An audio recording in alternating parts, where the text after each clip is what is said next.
hidup dan pendidikan dari pesantren Pondok Madinah di Makassar, kemudian kuliah di Ciputat jurusan tafsir hadis. Ya, itu tadi dapat kesempatan menemani Profesor Quraish Shihab selama hampir 4 tahun di Kairo.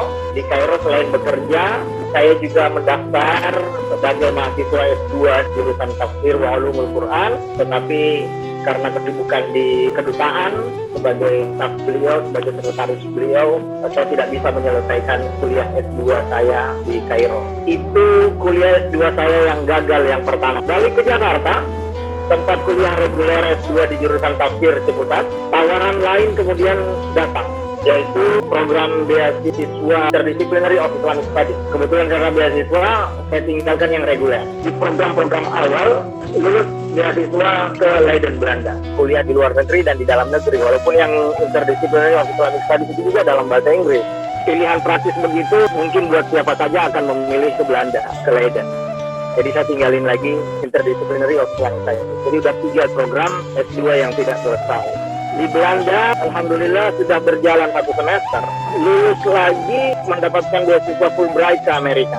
Di situ kemudian saya ditanya lagi, gimana mau ngambil atau enggak? Saya bilang dalam hati, kalau saya ambil, maka Leiden akan menjadi program S2 saya yang keempat yang tidak selesai. Dan belum tentu misalnya kalau saya ke Amerika, tawaran lain pun akan datang atau godaan lain pun akan datang seperti yang sudah-sudah. Kemudian saya berketetapan hati untuk tetap di Belanda menyelesaikan kuliah. Itu pun dengan strategi yang lain, karena di saat yang sama ketika lulus Fulbright itu juga lulus ke Inggris dengan beasiswa chevening. Tetapi yang chevening ini masih bisa saya nego untuk bisa diberangkatkan tahun depannya setelah menyelesaikan Leiden, dan kemudian pindah ke Inggris. Maka universitas yang pas dan cocok dengan Islamic Studies yang klasik buat saya pada saat itu adalah Manchester. Pindahlah kami ke Manchester menyelesaikan S2 yang kedua di Australia.